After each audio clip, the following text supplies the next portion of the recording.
What's going on, guys? Hey, I wanted to come back to you. I wanted to bring you a clip from the Stephen A. Smith show. And Stephen A. is talking about the interview that Trump did with the National Association of Black Journalists on Wednesday. And he is definitely not liking the way that Trump spoke to the black female reporter from ABC. But, you know, and again, in true liberal fashion, in true leftist fashion, Stephen A. is not being honest about this. I mean, he's not seeing what the problem is. But guys, watch this. Wednesday, GOP presidential nominee Donald Trump made an appearance at the National Association of Black Journalists Conference, that's the NABJ, where he sat down for an interview moderated by ABC News correspondent Rachel Scott, Fox News host Harris Faulkner, and Semaphore reporter Kadia Goba. During the discussion with Trump, Rachel Scott's opening question to Trump was about his past racial comments, and needless to say, Trump had a noteworthy response. I'm not going to even interfere. I want y'all to see this for yourself. Let's go to the videotape. Play tape. You have pushed false claims about some of your rivals, from Nikki Haley to former President Barack Obama, saying that they were not born in the United States, which is not true. You have told 4 congresswomen of color who were American citizens to go back to where they came from. You have used words like animal and rabid to describe black district attorneys.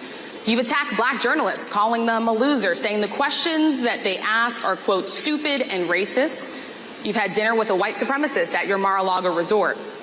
So my question, sir, now that you are asking black supporters to vote for you, why should black voters trust you after you have used language like that? Well, first of all, I don't think I've ever been asked a question so in such a horrible manner. First question. You don't even say, hello, how are you?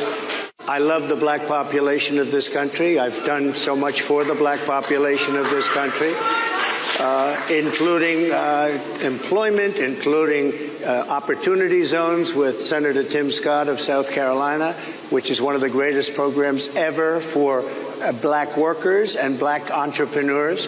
I've done so much, and, you know, and I say this, historically, black colleges and universities were out of money. They were stone cold broke, and I saved them, and I gave them long-term financing, and nobody else was doing it. I think it's a very rude introduction. I don't know exactly why you would do something like that. I have been the best president for the black population since Abraham Lincoln. Wow. Well, you heard Trump there. And there have been many questioning the decision to have Trump at the conference at all, including my friend Roland Martin, as we discussed on yesterday's show. The decision was also denounced by Black Enterprise CEO Earl Butch Graves Jr., who decided to withdraw from his appearance on a separate panel discussion at the conference. Before I even get into that, let me say this about what Trump had to say just now, or what you just saw him say. I had no problem with the question that Rachel Scott asked. Rachel Scott is an outstanding reporter and correspondent for ABC. What she said and the question that she posed was accurate. You're showing up to the National Association for Black Journalists as a presidential candidate, particularly one on the conservative side where you know the vast majority of African Americans are not going to vote. You have to expect piercing questions that are going to make you uncomfortable.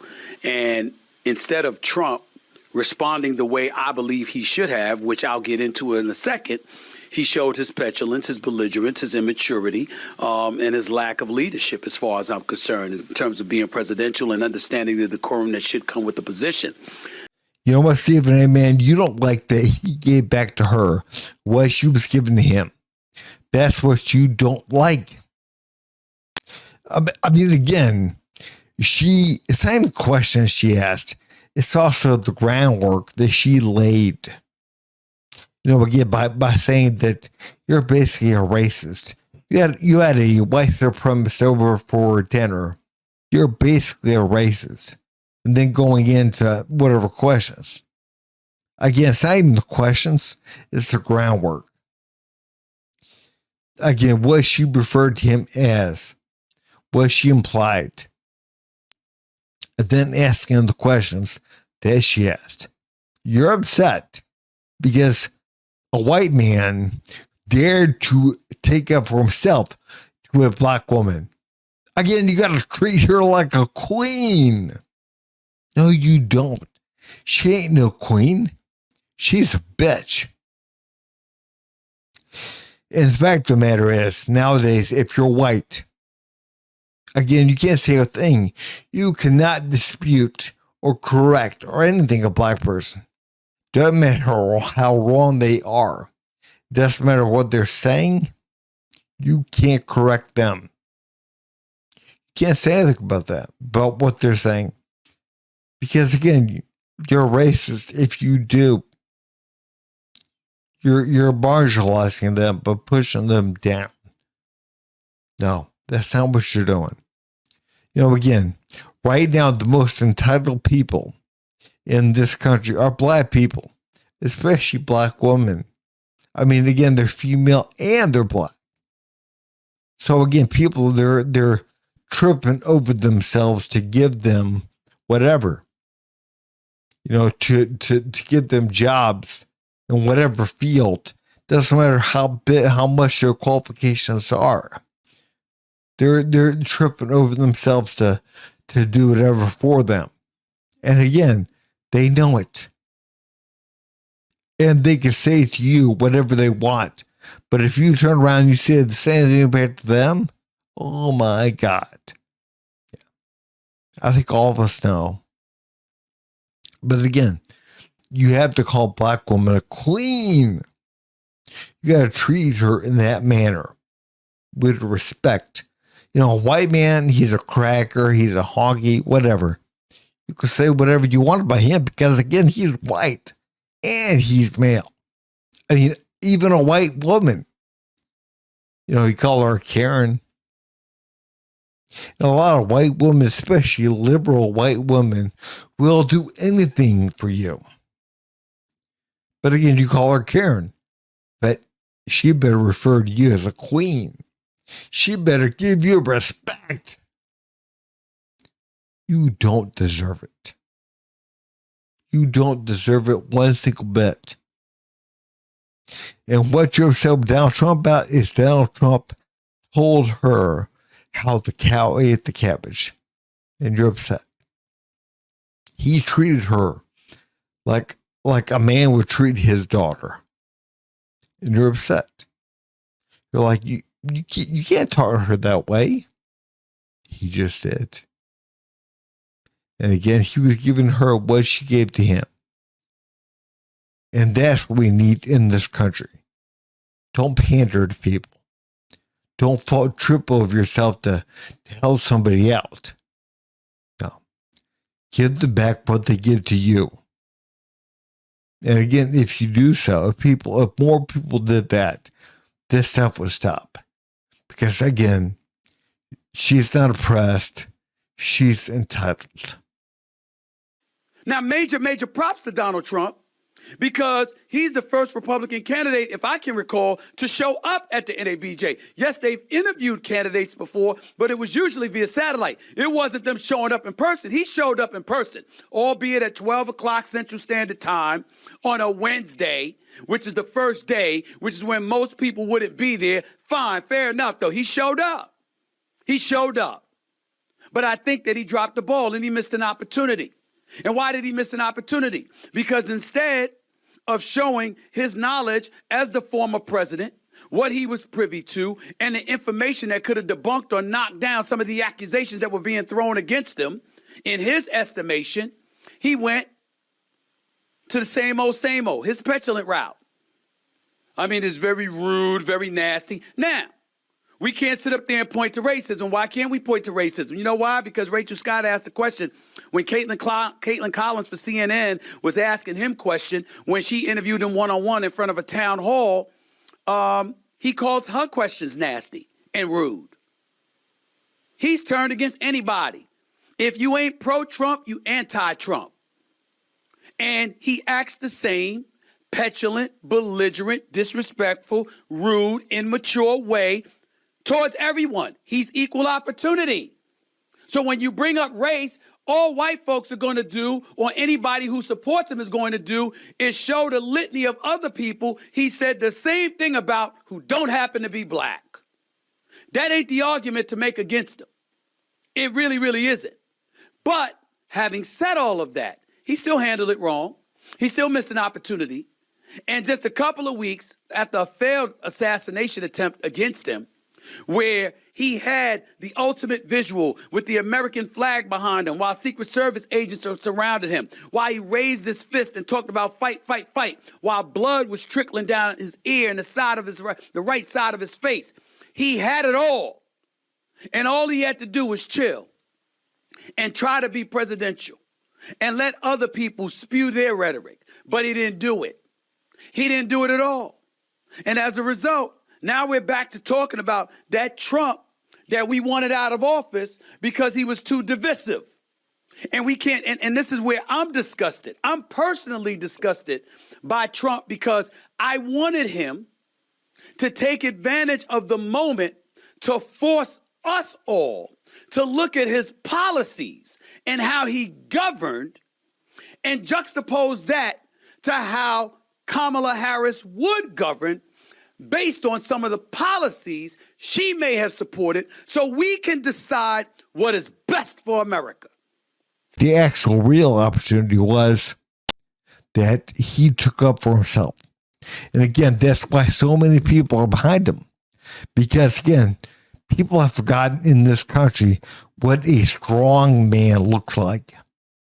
Somebody that's willing to take up for himself and take up for others. And that's what Trump is. Somebody who's willing to say how the cow ate the cabbage. And again, not be ashamed of it. Not be worried about being called racist or misogynist or whatever. Not worried about it. And that's really refreshing to a lot of people. They really want to get behind that because they're sick and tired of the oppressed being bullied now. You know, again, man, we pandered to so many people, so many, minorities, women, to whoever, that things are not equal. People don't want it equal. People are evil. Al Sharpton, Ben Trump, the entire Black Lives Matter movement, evil. It's not right. Again, they don't want equality. They want to put themselves up. And again, they want the same thing, but less work. They want, again, this salary, this job, this whatever, with very minimal qualifications. And again, if they don't get it, they yell and scream racist, racism. That's what the problem is. And see, Trump is willing to stand up to it, no matter what way it comes. I mean, if it came from white onto black, he would say the same thing. You don't do that. That's not right. But see, right now it's coming from the other way. But white people, they're supposed to be quiet, keep their head down, don't say nothing. And that's how you make things worse. That's how things get worse. And again, Trump is not going to put up with it. He's a man that's willing to speak up and say what he needs to say. And again, right now, I mean, that is looked upon as wrong, as bad, as being argumentative, immature, not presidential, whatever you said. But that is, do we not understand that's a real leader that gives you the glimpse of what this man is going to be like behind closed doors with people that he's negotiating with. That gives you an idea of who this man is. He's not afraid. He's not afraid. And that's who we need. That's why so many people are behind him. That's why I'm behind him. Is again, does he have good policies? Whatever you said. Yeah, it's like, yeah, I like his policies. I do. But I like the man in a way that he's not afraid to stand up for what he needs to stand up to. Again, we have to understand that is majority of the battle right there, is being willing to sit down, look somebody in the eye and say no. And that man is not afraid to do so. And that's what we need. And again, people, they complain about his demeanor, they complain about whatever. And again, I'm not saying he can't be argumentative or whatever every now and then. Yeah, I get that. But again, you're not going to find somebody that stands up to scary people, to monsters, unless he's somewhat of a monster himself. But he used it for the good. And that's what Trump does. But guys, if you would, please like, subscribe, and leave a comment down below. Thanks.